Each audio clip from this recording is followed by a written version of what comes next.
Parlons de la liberté. Qui est une personne libre? Et pourquoi entendons-nous si souvent l'expression selon laquelle nous sommes en prison? En prison de nos désirs, en prison de nos convictions, dans une prison qui nous limite et ne nous permet pas d'être vraiment libres. Que signifie tout cela? Est-ce vrai? Pouvez-vous personnellement vous considérer comme une personne totalement libre?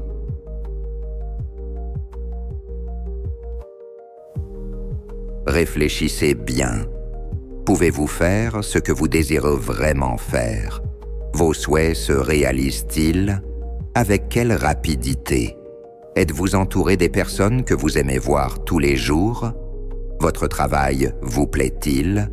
D'où proviennent vos revenus? Viennent-ils facilement et librement vers vous? Vous considérez-vous comme une personne totalement libre? Analysons cette question. Cela ne sera pas facile, mais je suis convaincu que nous y parviendrons. Pour cela, nous allons nous aider d'une image. Cette image est un exemple d'art objectif. Chaque détail est important et a une signification.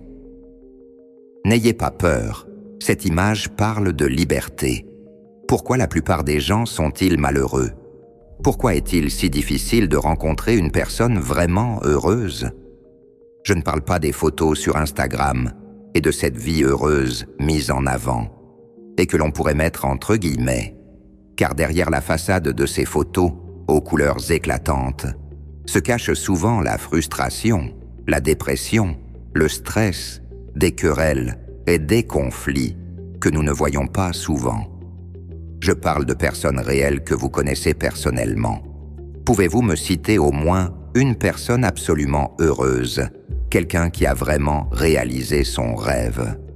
Pas une personne que vous voyez à l'écran, à la télévision ou que vous suivez sur Internet.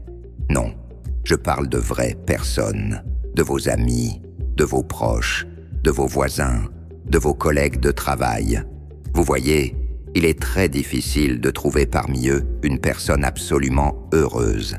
Même moi, qui dispose d'un large cercle de connaissances et qui communique avec des gens de différents pays et de diverses classes sociales, je peux vous affirmer avec certitude que même les acteurs et actrices d'Hollywood, ainsi que les millionnaires de la liste Forbes, ne sont pas des personnes totalement heureuses. Chacun a ses propres problèmes. De plus, chaque personne se considère profondément malheureuse. Même si cette personne est riche, même si elle a d'une famille, de l'argent, des enfants, peu importe ce qu'elle possède, elle se sent malheureuse et cherche constamment ce bonheur quelque part en elle. Mais est-ce vraiment possible? La réponse à cette question vous sera révélée aujourd'hui si vous regardez cette vidéo jusqu'à la fin. Êtes-vous vraiment prêt pour cela? Alors, jetons à nouveau un coup d'œil attentif à cette image. Elle renferme la sagesse de tous les enseignements anciens, la sagesse des grands maîtres. Les personnes enfermées dans le crâne symbolisent la plupart des gens qui se trouvent dans la prison de leur fausse personnalité, dans la prison de leur esprit. C'est pourquoi elles sont enfermées dans leur crâne. Notre esprit nous limite beaucoup. C'est lui qui vous dit que vous ne pourrez pas faire quelque chose, que vous n'y arriverez pas. Au lieu de plonger tête première dans de nouveaux projets, d'atteindre des objectifs et de réaliser vos désirs, vous restez assis à attendre et vous pensez « Et si j'échouais? Et si cela n'était pas fait pour moi ?» Tout cela vient de notre esprit, où se trouvent toutes les idées que nous avons de nous-mêmes. Ce que vos parents, vos enseignants vous ont inculqué depuis l'enfance a façonné le scénario de votre vie future. Oui, ne soyez pas surpris, c'est exactement cela. C'est pourquoi il est si rare que quelqu'un réussisse vraiment. Souvent, les enfants reproduisent le destin de leurs parents. La fille suit le chemin de sa mère et le fils celui de son père. Dès l'enfance, nous entendons des phrases comme « tu es comme ton père » et nous empruntons ce chemin déjà tracé. Nous sommes limités par notre esprit, ou plus précisément, par notre propre conception de nous-mêmes. Trop souvent, nous avons entendu des affirmations telles que « Nous n'avons jamais été riches, donc ne commence pas. Tu n'es pas assez belle pour faire un bon mariage. Tu n'es pas capable d'accomplir quoi que ce soit dans la vie. » Dans une certaine mesure, vous les avez certainement entendues, et elles sont toujours présentes dans votre tête, formant votre propre prison. C'est pourquoi tant de personnes sont derrière les barreaux, enfermées dans la boîte crânienne de leur propre esprit. Et regardez qui garde cette prison. Ce sont précisément ces personnages qui ont créé dans votre esprit les images auxquelles vous essayez de vous conformer de toutes vos forces. Analysons cela, étape par étape. Pour commencer, regardons la maman en bigoudis, qui porte un masque sur le visage avec un rouleau à pâtisserie et une lance à la main. Elle est l'une de vos gardiennes de prison. Après tout, combien de fois avons-nous voulu être à la hauteur pour notre mère? Vous avez peut-être 20, 30, 40 ou même 50 ans aujourd'hui et vous souhaitez toujours être la fille parfaite pour votre maman. Récemment, une jeune femme m'a écrit, disant que sa mère était décédée il y a de nombreuses années. Pourtant, elle m'a partagé qu'elle entendait encore sa voix dans sa tête et qu'elle se rendait compte qu'elle n'était pas à la hauteur, ce qui lui cause beaucoup de souffrance. C'est pourquoi le désir de plaire à notre mère et d'être un bon fils ou une bonne fille devient souvent notre prison. Nous ne vivons pas la vie, le potentiel et les possibilités qui sont en nous, car nous essayons de nous conformer au rôle de fille que notre mère nous a attribué. C'est pourquoi les dents du crâne représentent différents masques. Ces masques que nous portons pour interagir avec différentes personnes. Ces rôles que nous jouons pour nous adapter à chaque personne qui nous entoure. Ces mêmes masques, ces personnalités, ces fausses identités qui limitent notre véritable potentiel, notre force et nos capacités, et qui empêchent leur manifestation. Et dans les mains des gardiens, vous pouvez également voir des masques, une sorte de bouclier. Ce sont des symboles du fait que nos gardiens, ces personnes qui nous ont imposé divers rôles, portent elles-mêmes des masques et jouent des rôles. Votre mère n'est pas seulement votre mère.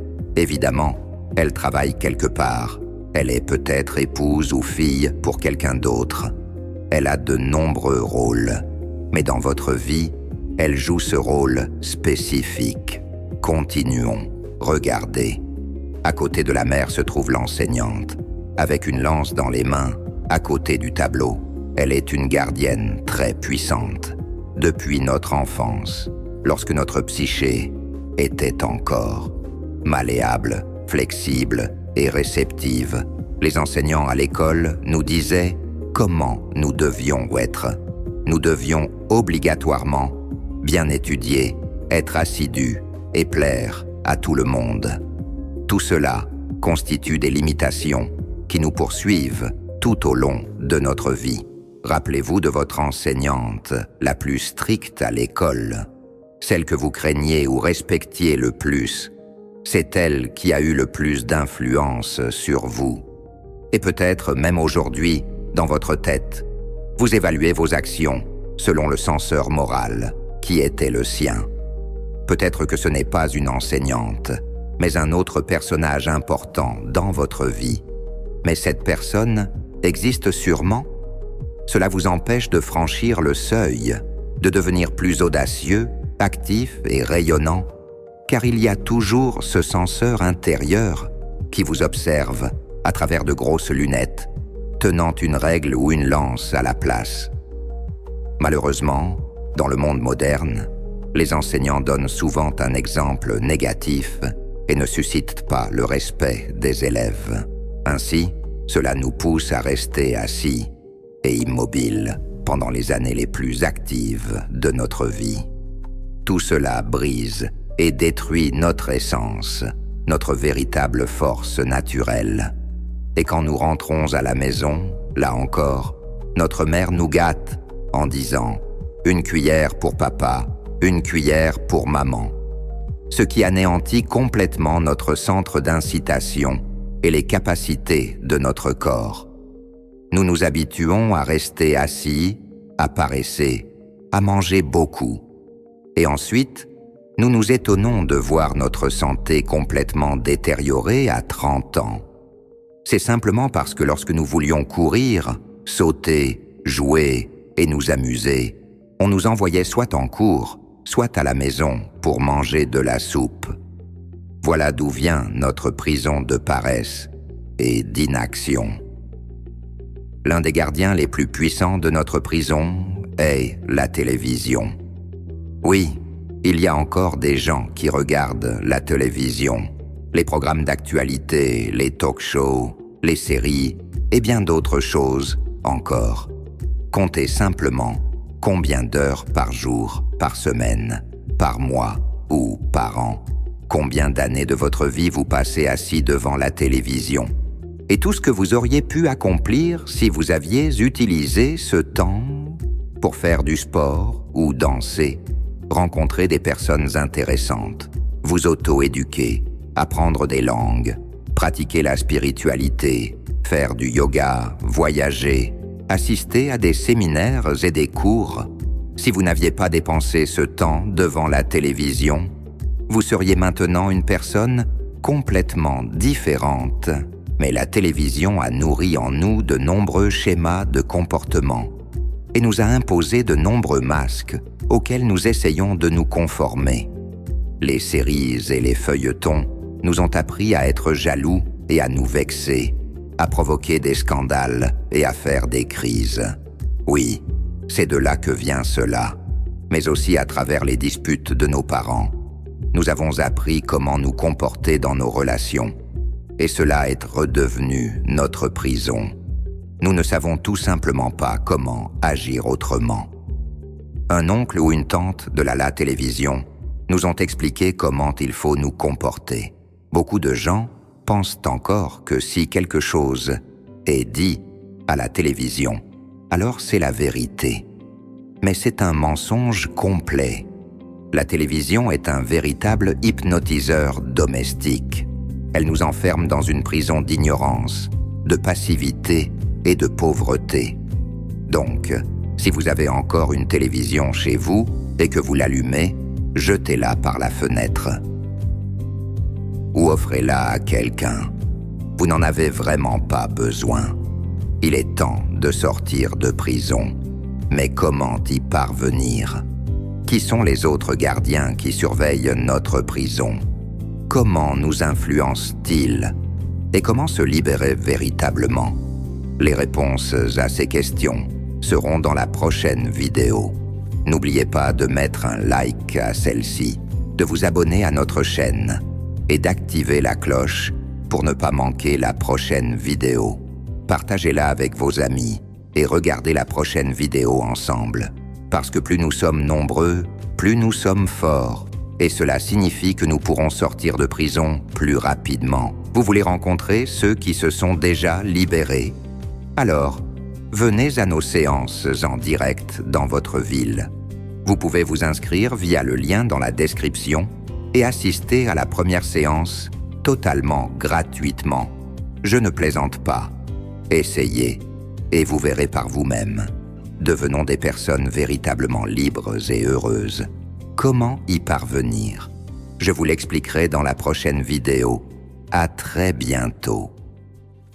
Pendant cette période extrême, où le destin de la planète entière est en jeu, il est très important que la connaissance des anges et des esprits de lumière se propage le plus rapidement possible à travers le monde et atteigne des milliers de personnes. De cette façon, nous pouvons changer l'avenir de toute l'humanité. Alors nous nous tournons vers toi, chère âme de lumière. Partage la connaissance concernant nos livres sages et nos films. Partage les liens vers des vidéos ou des dessins animés. Tout cela est disponible et gratuit. Invite les femmes à des pratiques individuelles, des webinaires et des séminaires. Et le grand esprit de lumière t'aidera, à toi et à ta famille, en dirigeant une énorme quantité d'énergie pour réaliser tous tes désirs. Les esprits lumineux et les anges t'aideront, à toi et tes proches dans tous les domaines. Le fil de la lumière et de l'amour de ton cœur atteint le cœur des femmes en recherche. Et la création du bien, la diffusion de la connaissance de lumière dans le monde commence. Rejoins cette mission de lumière. Aide les gens et Dieu t'aidera.